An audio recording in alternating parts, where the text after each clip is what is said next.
You're listening to Rabbi Aryeh Wolbe, Director of Torch, the Torah Outreach Resource Center of Houston. This is the Jewish Inspiration Podcast. All right, welcome back, everybody. Way number 39. Way number 39 is Noseh Be'ol Im Chaveiro, is to carry the burden of your friend. Your friend is in a struggle. Carry that burden with them. Feel it with them. Be there with them. We call it empathy.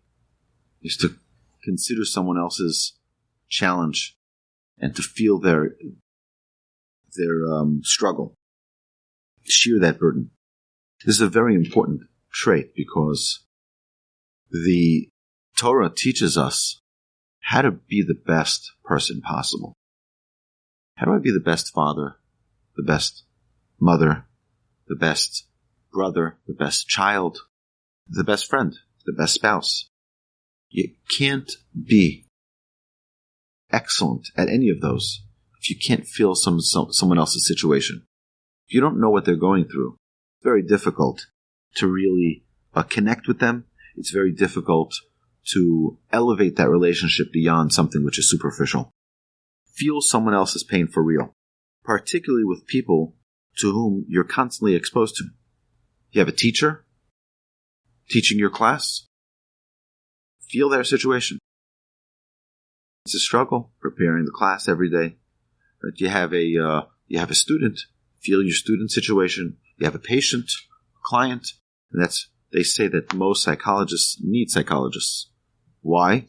Because they make their patient's problem theirs. If you're really caring for a patient, you connect with their struggle, and many times it becomes your own struggle.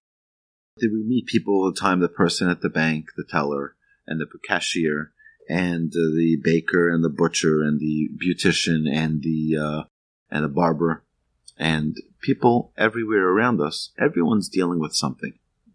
Everyone is dealing with something.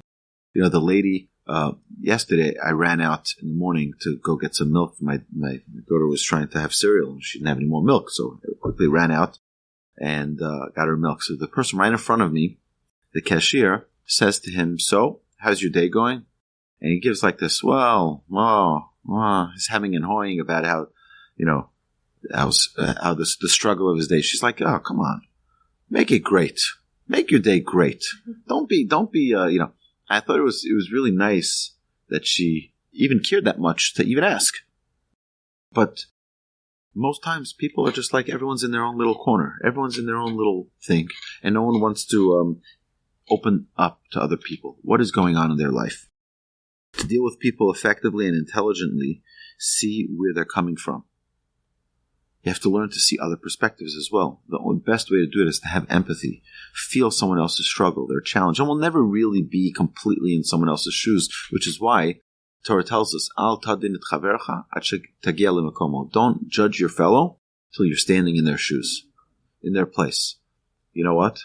Is anybody here who's ever stood in someone else's place? No. We don't have the same background. We don't have the same schema.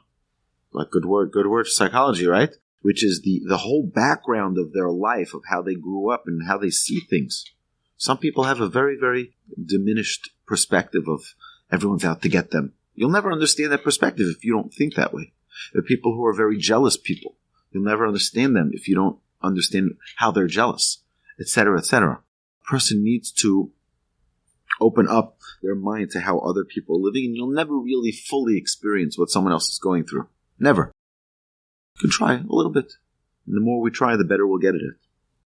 Whenever you find yourself in a class, at work, or in a social gathering, pay close attention to the people around you. Learn their names, talk to them, observe their moods, and listen. Wherever we are, there's always someone in need. Always. It may not be financial need. It may not be that they're hungry.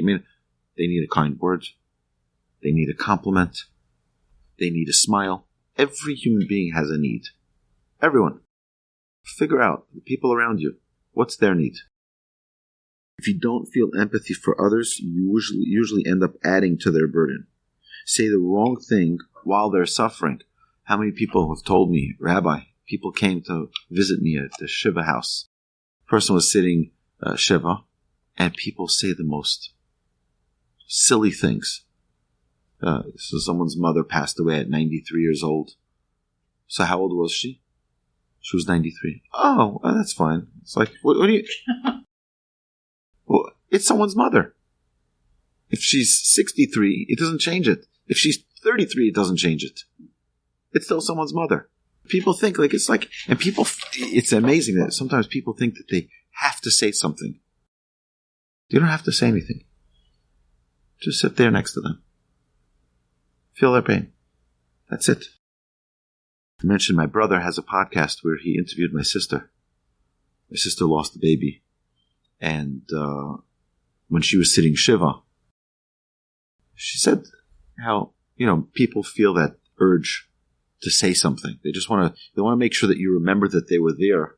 So they have to say something. Usually they say silly things. He said one lady sat next to her, cried her eyes out. Didn't say a word. She cried her eyes out. Got up, said the verse that you say to the mourner, and left. That's it. Didn't say a word. She said she got more comfort from that woman, from everybody else with their smart comments. Oh, did you vaccinate the baby? Did you not vaccinate the baby? Did you do? It's like, really? Didn't say a word. Just cried. It's like someone gets it. Someone gets my pain. Sharing the burdens of others is the way to bridge the gap between ourselves and the rest of the world, connecting us with the intrinsic oneness of humanity and the universe. Our sages teach us that every person has a spark of godliness. So in essence, we are all connected. We're all part of one entity. Humanity is part of one entity.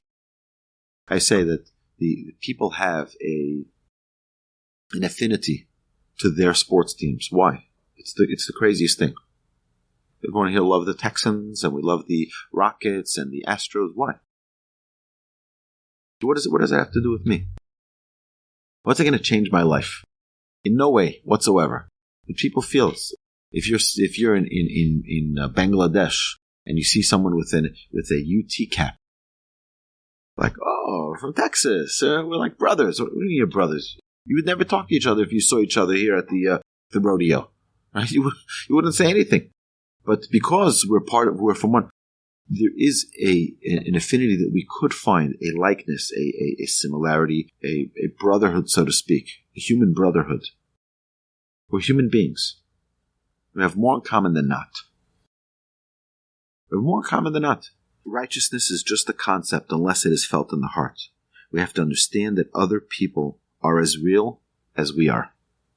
Every person you meet is struggling, facing challenges, has choices, has situations every day, exactly like you do. Find common ground with other people. They don't have to be going through the same exact struggle, but it's humanity.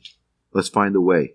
And it's amazing that before we talk about judging people favorably, which is the next way number 40, we have this as a precursor.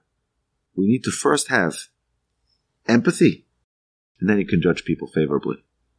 You can't judge people favorably if you don't feel for other people. So the next way is going to be way number 40. I look forward to seeing you there. You've been listening to the Jewish Inspiration Podcast, a Torch production. Become a supporter at torchweb.org because your assistance enables more Torah learning around the globe. To find more lessons offered by Torch, please visit torchpodcasts.com.